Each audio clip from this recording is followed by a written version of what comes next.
Hello, I'm Dr. Cynthia Horner. I'm a chiropractor and cranial sacral therapist in Greenville, South Carolina. I've been helping women have more comfortable pregnancies and better birth outcomes for 23 years.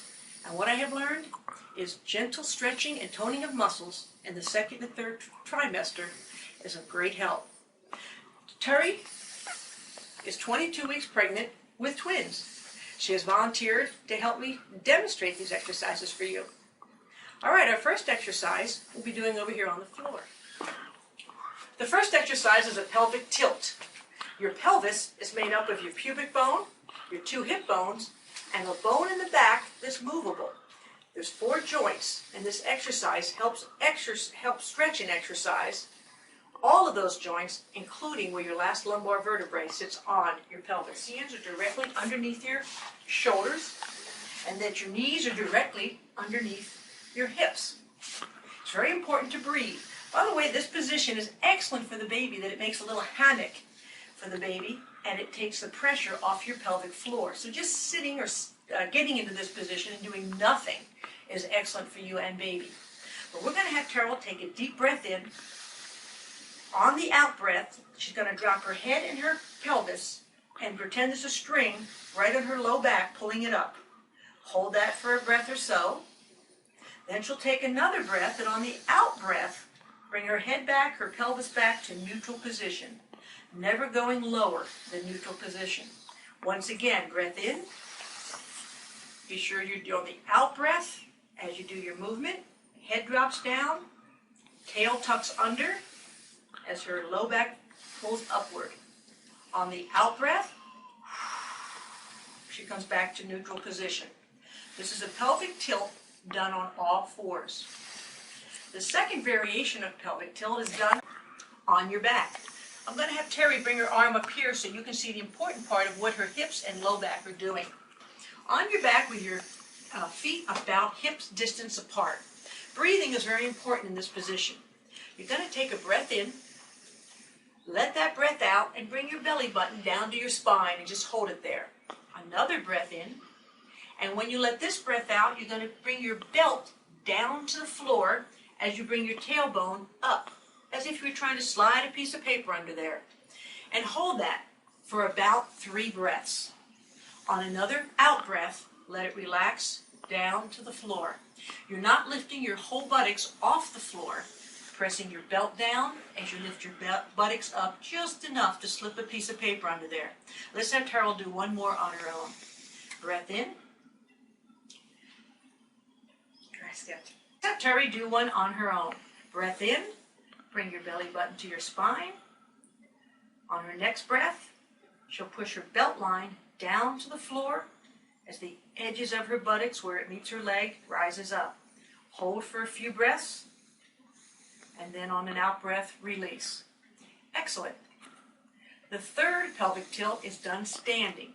Pelvic tilt standing against the wall. Standing against the wall with the feet slight distance away from the wall. Find where you're comfortable. Got to slide down the wall just a little bit. Not so far down that you feel you put pressure on your thighs. It's not a thigh exercise. Take a deep breath in. On the out breath, bring your belly button to your spine and hold. Take another breath in. On this out breath, push your low back flat against the wall so there's no curve in your low back, but it's flat against the wall. Hold for a few breaths, and on the out breath, release. Once again, breath in, bring belly button to the spine, and hold. Breath in again, push the back flat against the wall.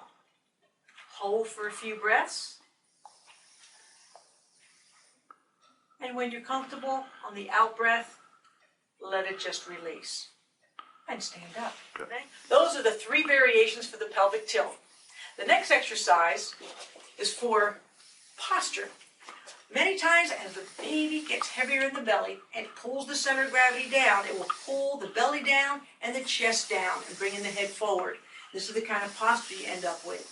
This exercise helps lift the chest, bring the head back, and lift the stomach. What we're going to do is have Terry put her heels against the wall, her buttocks against a wall, her shoulder blades, and her head. Now, if you don't have a big empty wall at home and there's a picture here or an air vent here, that's fine. Just find a place where you can do some movement. With her hands against the wall, she's going to just slowly bring her arms up. 10 slow counts, that's it, and hold.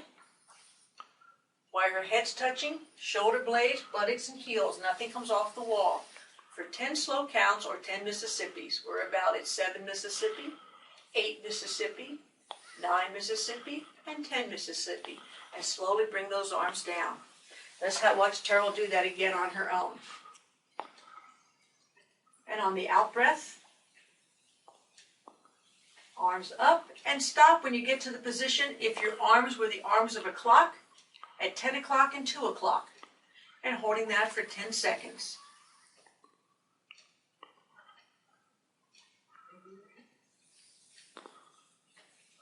Excellent. Helps bring you from this posture to this posture. All right, the next exercise is for the pelvic tilt. You'll be on the floor with your elbow directly underneath your shoulder, supporting you. Your other hand is in front of you, supporting you.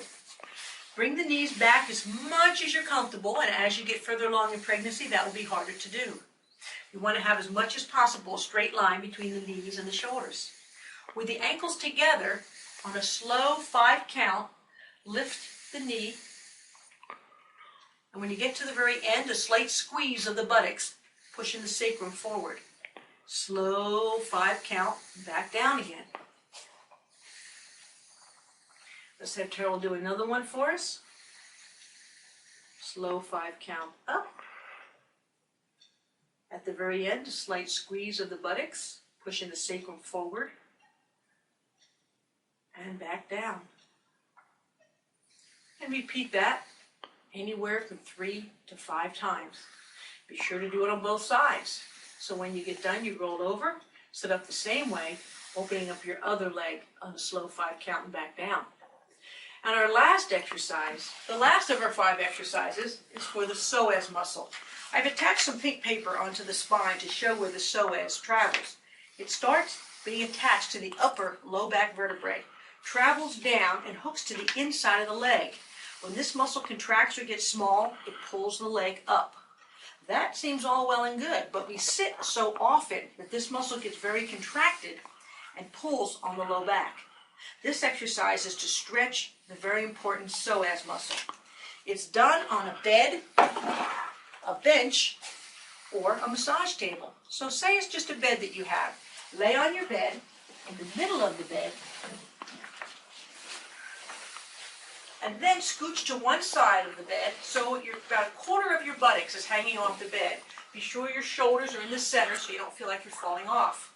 If you have a partner to help you, they can help you by holding this leg up. If not, you can put your hands underneath your knee and hold that leg up. The leg we're stretching is the one hanging off the edge of the bed. That psoas muscle attached deep underneath the belly on the lumbar vertebrae down to inside the leg is being stretched. This leg is being pulled up to keep you from having a curve in your low back. It flattens and stabilizes the curve in the low back. This was held for about 10 seconds. Then we relax by bringing this foot down, this leg up in the bent position, and allow that muscle to relax. A muscle that is stretched too much will pull back against that stretch. Always need a relaxation period in any stretching routine. Once again, that leg comes up. The other leg drops down. If you have a partner to help you, they can help you hold this up. So the low back at your belt line is flat against your bed. Holding it for about 10 seconds. Or 10 Mississippis as you count. 8 Mississippi, 9 Mississippi, and 10 Mississippi. This leg coming down and this one coming up. You would do it 3 times to 5 times. On both sides. So we drop Terry's right leg off the table. She would slide to this side, drop her left leg off the table as she brings her right leg up close. The very last exercise is a variation of this. It's a little more intense. If you feel you can do a little more intense psoas stretch. Slide down to the end of your bed. Again, pull one leg up. If you have a partner to help you, they can grab your foot. And this leg hangs down off the end of the bed. If the psoas muscle was not overly contracted, it will hang down at a 45-degree angle as Terry's does. Hold that for about 10 seconds. And breathe normally through this. This one is very easy to simply switch after 10 seconds, bringing this leg up, and this one down. There we go. And hold for about 10 seconds, stretching the psoas on her left side. And this should be repeated about 3 to 5 times on both sides. If you can do any or all of these stretching exercises, anywhere from 1 to 3 times a day, you're doing your body a favor. Bring that up. Very good. Those are the stretching exercises that I wanted to present to you today.